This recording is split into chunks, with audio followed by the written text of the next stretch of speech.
Welcome to Charged Up Studio Live, where small business owners get charged up for success. Are you a small business owner? Do you find yourself struggling through the many responsibilities that come with the title entrepreneur? Well, we're here for you. Charged Up Studio is hosted by Market Atomy LLC, your prescription for what we call OPA. What is OPA? It's when you become so overwhelmed with the confusion that comes with business ownership that you become paralyzed and ultimately avoid doing anything in hopes it will take care of itself, or you put it off till later. Does that sound familiar? I'm your host, Dan Olivo, and each week we bring a business professional eager to charge you up as they talk about the many things that keep you from moving forward with your small business. So are you ready to get charged up for success? Let's hit it. So welcome to the latest episode of Charged Up Studio Podcast, where we will explore the intersection of technology and human integration. Most of you here in the audience are familiar with LinkedIn, and most are connected in one way or another. As I'm sure a lot of you have also been inundated with hundreds of messages from people you do not know asking for a connection or a meeting, right? You may be wondering, how successful are these messaging programs? Well, today we have a very special guest with us, an artificial intelligence expert and podcast producer who has figured out how to incorporate AI with your LinkedIn account to boost your sales. Chad Burnmeister is the CEO of bdr.ai. Chad grew his company from 0 to 1 million ARR in under 12 months using his program. So let's get the down low on how he did this by giving him a heartfelt, warm welcome to Charged Up Studio. Wow, Welcome, Chad. wow. You know, when you go from 0 to 1 million, you kind of think, at least for me personally, it was like, yeah, no big deal. It's just another another sales job. When you look back and you talk to so many other founders and CEOs, you go, huh, that is kind of a big deal. It's pretty, let me pat myself on the back with that. I mean, it's Yep, pretty neat to be able to yep. do that. We have to preface this, okay? We have to preface this with the fact that, 0 to 1 million, what we're going to be introducing is the lead into the funnel, okay? It's really going to be up to you, my listeners, that you have to close the deal. So That's right. really, it's an That's right. incorporated, and as a strategist, I can't emphasize this enough. What we're doing is we're giving you a tool for reaching those people who want your services. Yes. So I'll share with you a little bit of background, Dana. For the last 25 years, I've ran sales teams. I started as an individual contributor, team lead, manager, and ultimately I got to running a team of 100 people all around the world with 7 or 8 different managers, a couple of directors, and such. And at that point, I figured out, you know what? I know how to run a P&L. I know how to build sales. I know how to build demand. I'm going to go run my own company. And in the first 3 months, I signed $337,000 worth of customers on a platform where we would do outsourced BDR work. So we'd pull a list, we'd do your email, we'd do your LinkedIn, and we'd do the calls. And it was, we charged $30,000 for that, plus a $2,500 onboarding fee. So to get to 337,000, there was one deal in there was probably 100,000, and then a bunch of medium deals. Right. And what I found after delivering the services is that, first of all, not all customers are the same. There's product market fit differences, there's titles, there's industries, there's so much variability that you can't just say, well, here's a great program. Let's go ahead and use that and it's going to work for everybody. But what I saw, the commonality across the most successful campaigns is that the LinkedIn outreach channel would far surpass phone, email, and even other types of sales outreach. And so I was like, okay, what's going on? What's the difference? And what I found is that you can be very personal on LinkedIn because there's so many filters that are possible inside of a tool like that. So there's groups, there's events are the two biggest differences now. So let's say I want to meet with founders and CEOs. I just met with someone this morning. They're from Mobile, Alabama. And I was like, okay, what's like something that's a major sightseeing thing there? He goes, I don't know, the battleship. I was like, okay, cool. So we researched and we pulled 1,400 people in LinkedIn that are founders from company size 10 to 200. It's only 1,400 people in Mobile, Alabama, in all industries. So it's a finite list. So I said, all right, we could go in and say, hey, I see we're both part of the same group, entrepreneurs, sales and marketing alignment, right? So there's a subset of the 1,400 that are going to have something in common. Right. So if I connect with those 100 folks in a certain way that say, I see we're both part of the same group, I've seen 83% to 100% connection rates when you go in on that kind of an approach. Right. Right. You're So absolutely right. yeah, be personal, don't just go wide. No, you're absolutely right. And we're taking off here. So we're taking off here. A couple of things. First of all, um, I always start my podcast with an obscure question. Okay. It's to let my audience get to know you. So are you ready for this? Let's go. Okay. So if you could go back in time and give your young self some solid advice, what advice would you give and at what age? Hmm. The very first one that comes to mind is don't worry, have faith, because you're going to get through it no matter what it happens to be. And so that's the first one because it's a fundamental, you can't change the past. So it would sure be nice knowing, looking back at the age I am now. I just had a big birthday about a month ago. And so understanding that, hey, you're going to live in the house you want to live in, you're going to be married to the wife you want to marry, you're going to have two amazing kids. Like, how cool is that? So Yeah. don't worry, have faith would be the big one. Now, there's a few stock tips I would have given myself too, but like we said, we really can't do that. Like the one that Yeah, went no, from that's 14 true. to 440 Yeah. and then we sold at 70. It would have been nice to hold till it went to 440. Oh, gee. Yeah. Yeah. Yes. No, definitely. Definitely. 10,000 shares at 440. The last I checked, that's about $4.4 million. And I did not clear all of that upside. Yeah. Gee. We live and we It's learn. like We there. coulda, done, shoulda. Yeah. Yeah. Yeah. Focus on That's what it boils down family, to. faith, freedom, all of those Yep. kinds of things. And don't worry about the rest. Yep. Well, and it's, I like hearing that because there's a lot of my guests that will talk about, if they had solid advice when they were younger, it would be not to worry. It's all going to work out, that kind of stuff. But as kids, as teenagers, we don't see it. We Mm. don't see it. So, Yeah. Yeah. Yeah. so back to our conversation. Okay. First of all, let's talk a little bit about what is happening with LinkedIn and all of these messages. Can you shed some insight? Yeah. So LinkedIn, I must applaud them because they're particular about what you can and cannot do, right? There's when you sign up, you have a terms and conditions that you agree to. So you're not going to act as someone else, right? You're going to reach out on behalf of yourself. I saw that starting to take off for a while where people were building virtual avatars. And, that's just once you get into that, it's, you're kind of lying to your customers. So that's important that you're following the terms and conditions.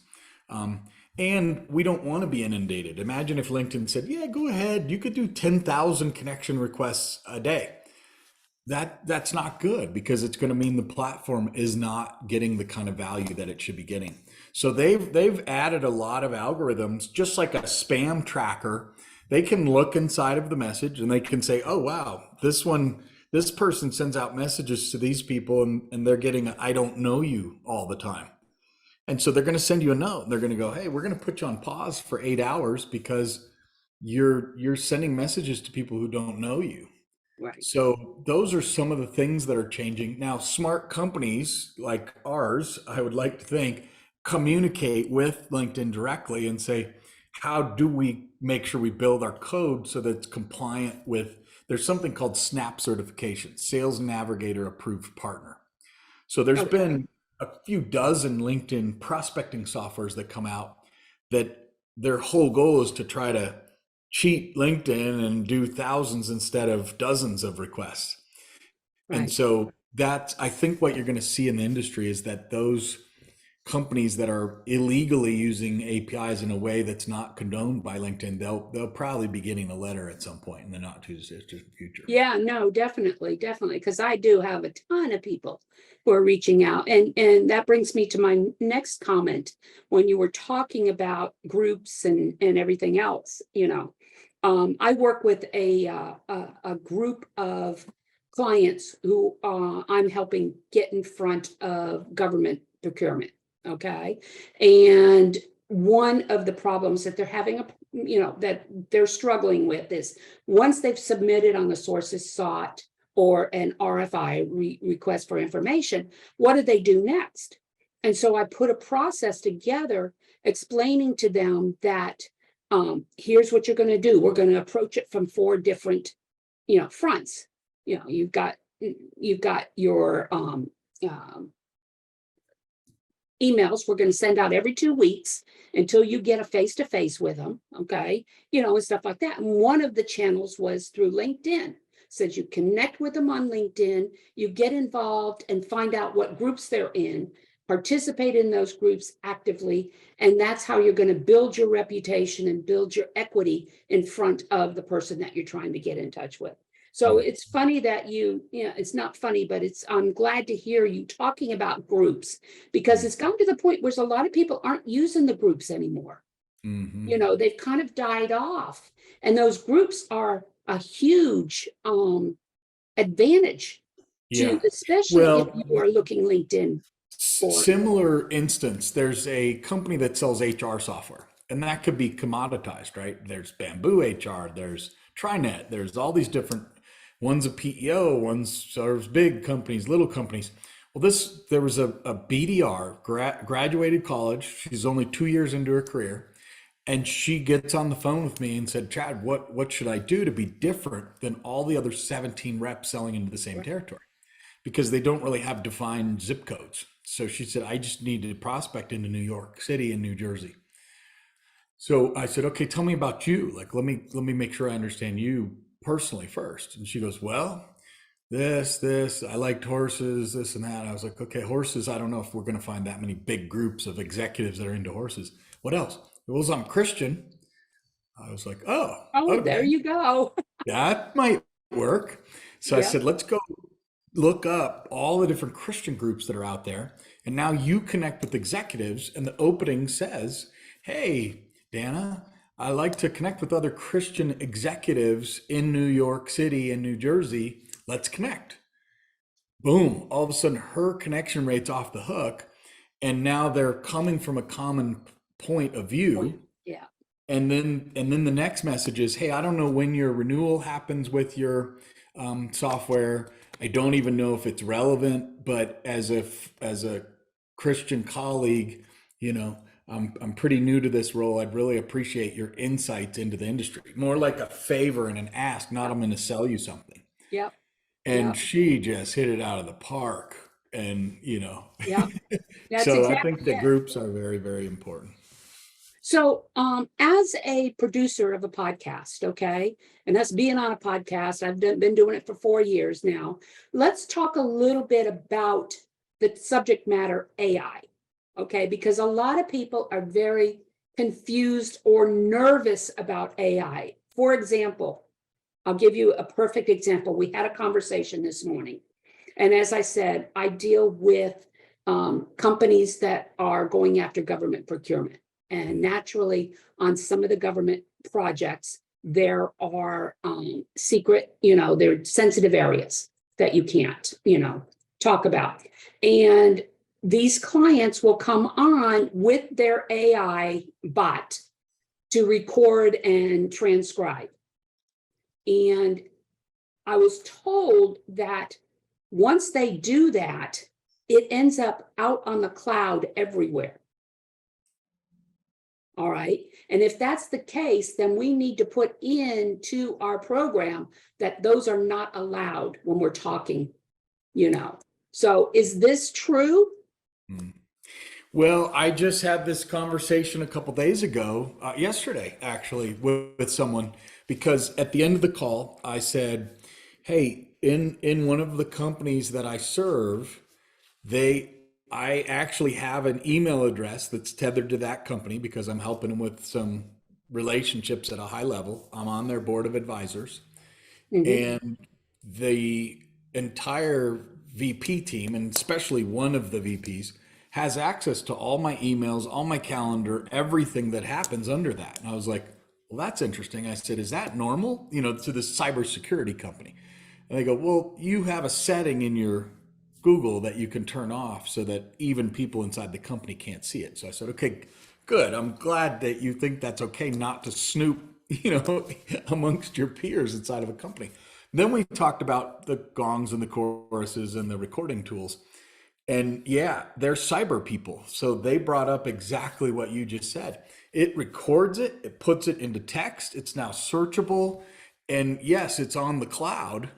So I don't know if they have a solution for that yet, but I applaud you for telling your clients, hey, if you're working with an outside vendor, maybe Zoom doesn't have a way to block that third party recorder, but it's at least if you're getting into a meeting, it's your job to say, "Hey, I can't allow recorders," and then Right, they have to right. comply with that, right? Or we can't meet. Right, right. And that's exactly what, like I said, we just talked about it this morning, and I wanted to get confirmation. You're confirming it for me right now. This is how Chat GPT gets its stuff, Yeah, is through stuff like that.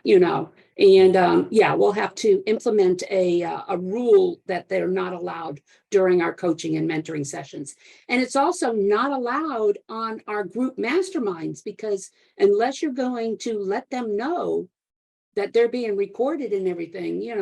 So, I'm glad you yeah. said that, because it does Well, kind the of way the confirm. notification for recording now, like right now, we're recording this podcast. So it Yeah. says recording on the Zoom video. I remember when that first came out, like, well, do we need to say it at the beginning? Do we need to push a button? And they've gotten better to where it's just built in. Yeah. And the challenge with that is that so many people are just used to the bot being there to record that they may forget to ask the vendor to say, "Hey, Yes. And that's record." exactly it. Yeah. Yeah. Yeah. That's exactly it. And I do transcribe these things, use the Zoom transcriber. But what I do is I save the recording to my hard drive. Yeah. Yeah, And right. then once You it's, can change that setting in Zoom. Now, yeah. I'll tell you the other side of the coin. Thinking of what is the power of a tool like Gong, this company that I consult with, they are they're very much of a think about spin selling back in the day, Oh, situation, yeah. problem, implication, and need payoff. And Boy, I that's remember that's going back in the day. I'm just trying to flex my Uh, wisdom muscles. yes. Oh, So, I remember that. if you were to go, I remember in the book, it even talked about this. If you were to go buy a watch, you're not going to go through spin selling. That's not a good scenario. Well, tell me about your situation for like you got to close them before they leave, just like at a car dealership. So this company has 30 minutes. They know if they don't get you to sign with your credit card in 30 minutes, then your odds of going to another car lot are high, another software lot.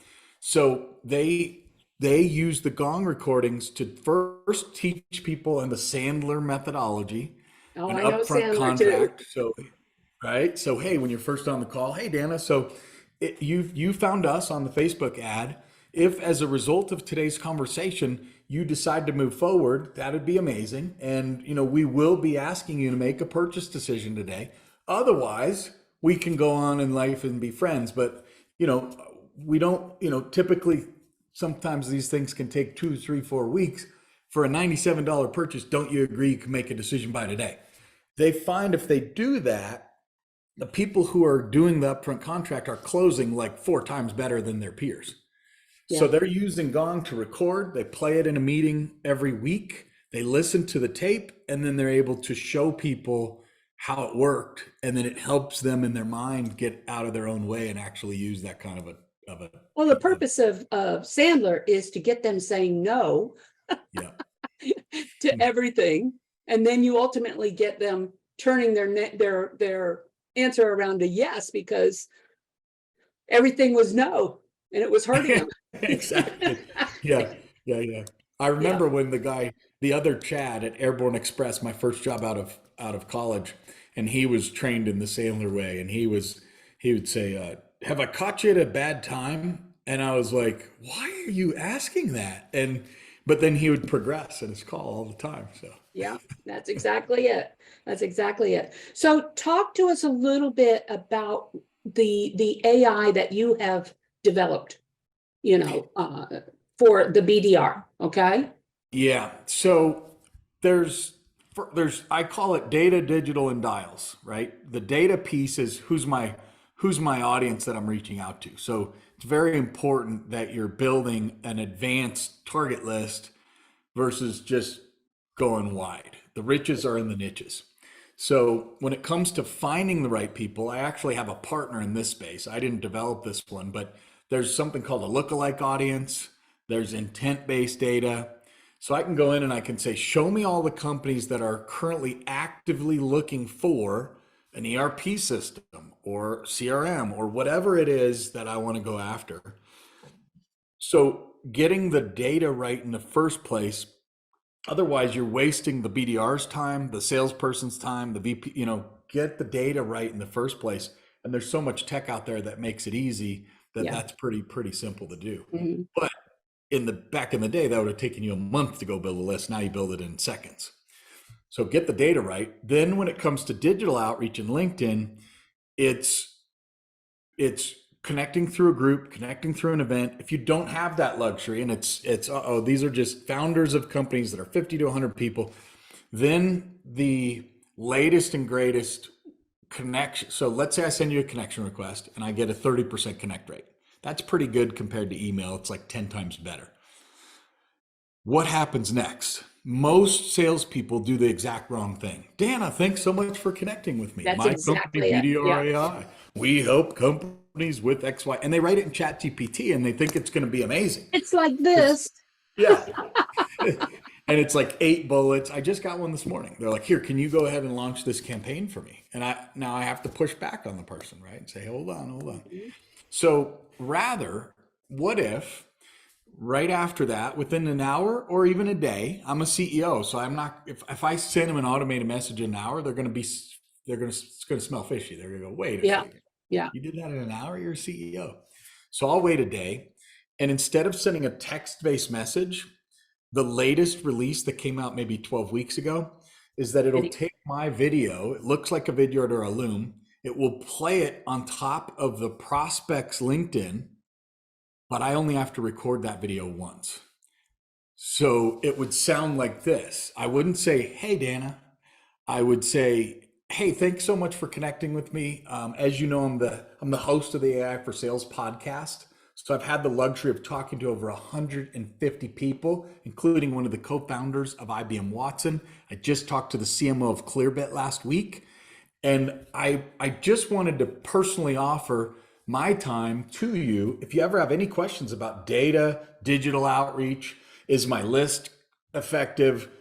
I'd like to offer myself as a resource because I've got over 30 years. I've managed teams of 100 people. If not, cool. You'll see that I post from time to time on LinkedIn. I'd love to get you know you just by you watching the video. So Yeah. appreciate you. Cheers.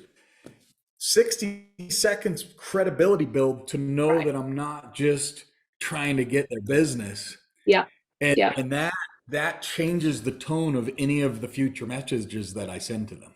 Well, and let's use my group that I'm talking to, maybe what they use is rather than the first video that they send out there, All right. I mean, first email that they send out a video Yeah. to that person. Now, will it be blocked by the government agency? I'd have to find out because Yeah, they potentially. do have the cybersecurity aspects in place. So it may very well be blocked, but Yeah.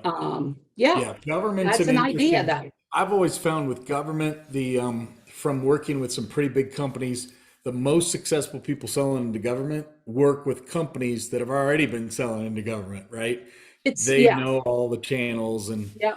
so if you're an And OEM, that's they have true. a channel That's partner. true. But what I do is I work with small business owners who are trying to get into the government. They don't have the experience. So we're working through the no bid federal contracting Got program. it. Got it. Got Yeah. it. So they have a special program because the government wants to work with small businesses, Yeah. but they don't make it very easy, you know. Yeah. So the no bid program allows them to get that experience that they need so that they can go competitive, Yeah. you know. Now, we talked about AI. Let me tell you about Yep. what's around the bend. This is a Yeah. company that I'm just starting to work with.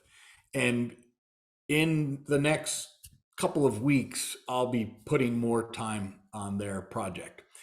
And it's called Vocodia, Vocodia. They're out of Florida. And they are a conversation AI that can call you on the telephone and have a conversation with you. So think about Southwest Airlines.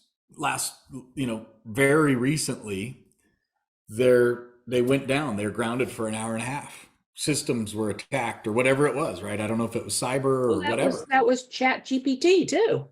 Yeah, yeah. So these cyber things go on, and so guess what happens? Their phone switch gets lit up. Hey, I'm stuck here in Massachusetts. I'm trying to get out of Boston, and so all of a sudden the hold times go through the roof. So, and meanwhile, they have their phone in their hand. They could actually go on the website and change the flight themselves, but they'd rather talk to someone. So imagine if you're powered by conversation AI, this company can turn on a switch and empower 20,000 calls and flip over to this next switch within a millisecond. So all of a sudden you start seeing, uh-oh, we're at a minute hold time. We're at 30-second hold time.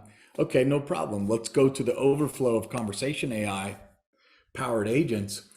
Yeah. Eventually we'll get to a place where conversation AI is handling 90% of the calls and only 10%. And the difference is we've done some of that before in IVR, right? You I was call going to in, say, yeah. say one It's for not this and two for something, that. yeah, But it's not something that is new. It's yeah. just applying a different avenue to it or a different Well, and technique to it. it's better though, because now Yeah. the conversation AI can be interrupted. It can chuckle. It has a deeper level of understanding of the conversation versus just zeros and ones. It's a little more unique. So I heard this Well, call the other day, and this person visited the website, a wine website. And so this was about a 3-minute call. I talked about this the other day, I think through C-Suite Network. And so, this person gets a call. Hey, Dana, I see you visited wine.com or whatever site it was a little bit earlier today, and you didn't have a chance to check out, but it looks like you were ready to purchase 12 bottles of Sauvignon Blanc. yeah. Did I reach at an okay time? And you're like, um, the bot was able to go through 4 objections where a normal human being might only be able to take it. They would just say, okay, Deanna, no problem. Let's go. Bye. Yeah. Yeah. So No, you're there's a lot of business value for the seller, for the buyer, for everybody. The lower cost, because now I can pass some of those cost savings on to the customer. So it's going to be an interesting world as this company gets out and there. and that brings up another subject here, a fear of taking away jobs, and things like that. AI, I see it as streamlining processes so you don't have to have as many people working for you. Okay. But there is a legitimate fear out there that it's taking away my job.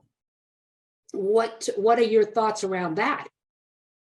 I think it's a valid fear. I had 150 people on the AI for Sales podcast, and I would ask the question at the end, elephant in the room question, is this going to displace? overwhelming majority is look at the internet, look at all these things, look at the calculator, all these different times in history where there was fear of that, and then the fear didn't play out. It actually created more jobs. Um, this is slightly different. I think if we turned it on too quick, then teams could go say, look, we got a team of 12 BDRs. I only need two of you guys, and they're going to manage all the virtual BDRs going forward. So I get a feeling when Elon Musk puts out the notice to all these CEOs and says, hey, time out, let's pause this for 6 months and look at what could happen. I think that's a very good idea. I don't think it's going to happen because it's very hard to control all of that. To But ramp back up again too. yeah, so Yeah. I think what's needed, just like decades ago, they created the chief information officer role. I think we need to create the chief ethics officer role, and it Yeah. should be installed in every company across the That's a world. good point. That's a very good point. It's a Yeah, very, and they would act not only as an ethics officer, but a PR officer, yeah, yeah, because they're the ones who are going to be the front line out there in the media and everything. So that's a very good point. Very good point. yeah. Ah, I mean, we could go on and on talking about AI and everything else. So, do me a favor. Is there any last bit of tips or something that you want to give our audience? If you're questioning, I went to a C-suite network event in 2019, and I asked all the CEOs in the room, how many people are using AI? And there was like maybe one person raised their hand, Yeah. maybe two. And and then I said, okay, how many people are using Zoom Info? And like 20% of the room raised their hand. I'm like, okay, you're using AI, you just don't know it. And so nowadays, how many people are using ChatGPT? It'll be like 80% of the room. Okay, now you're all using AI. If you're not, you should fill the gap on the 20. So my thought here is, what's the biggest problem that you have in your business? Right. And Where's the then bottleneck? can AI solve for the bottleneck? I mean, Yep, it's that's pretty exactly it. simple. Yeah. And I mean, this morning I had to respond to an RFP, a request for proposal from my company. And, uh, I just didn't have time to sit there and develop copy and stuff like that to respond. So I went to chat GPT and said, okay, I'm responding to this question. Here's the specifics. Give me a paragraph. And it just, I mean, like this. So Yeah, yeah, rather yeah, than taking yeah. me 3 days to do it, it might have taken me about 6 hours to put it Yeah. together. I You had know, one where we completed a project yesterday for 1 month for a customer, and they said, "Oh, sorry, we've got to get the bank in Europe to pay for this. So we need you to fill out this 18-page doc that should have been done before we launched it." I'm like, "Well, you should have told me that. That's like a 2-day project." uh-huh. And then the guy was like, "Hey, if you use ChatGPT, I won't tell anybody." So it collapsed 2 days of work to Yep. build an And that's 18-page exactly thing it. Yep, down to an hour and a half. Yeah. exactly. So how can our audience get a hold of you? What's the address of your podcast? Everything. Yeah. So the best way is LinkedIn. As a LinkedIn advocate, I would say linkedin.com/in/Chad Burmeister, or short Chad at bdr.ai. The podcast is on all major podcasting locations, Spotify, Apple, Google, whatever. And it's AI for sales. And yeah, some really, if you go back in time into the archives, there's things that are starting to show up now where we talked about that in 2019. So it's kind of fun to go back. I'm going to Yeah. have to, because I bet that's really interesting. Yes. And I think we're going to That's put a really, discount code in the show notes. So I was corresponding with your team offline. So by the time they're listening to this podcast, make sure to check out the show notes because there should be something that's okay. beneficial for you. Okay, Yeah. great. Great. No, definitely. So that concludes our podcast for today. Please leave a review on any of the streaming platforms you're listening to us on, or go to our Charged Up Studio Facebook page and leave a review there. Charged Up Studio is a product of Market Academy, the e-learning system. Hold on, I gotta. Sorry, I've been fighting allergies. Charged Up Studio is a product of Market Academy, the e-learning system designed specifically with the micro business owner in mind. For more information and to register for our many courses, go to Market Academy, MarketAtomy.academy. That's it for this week, folks, and I'll see you next week with another exciting guest. Talk to you later. Thank you, Chad. Thank you. You've been listening to Charged Up Studio Live, the podcast with you, the small business owner in mind, with your host, Dana Olivo.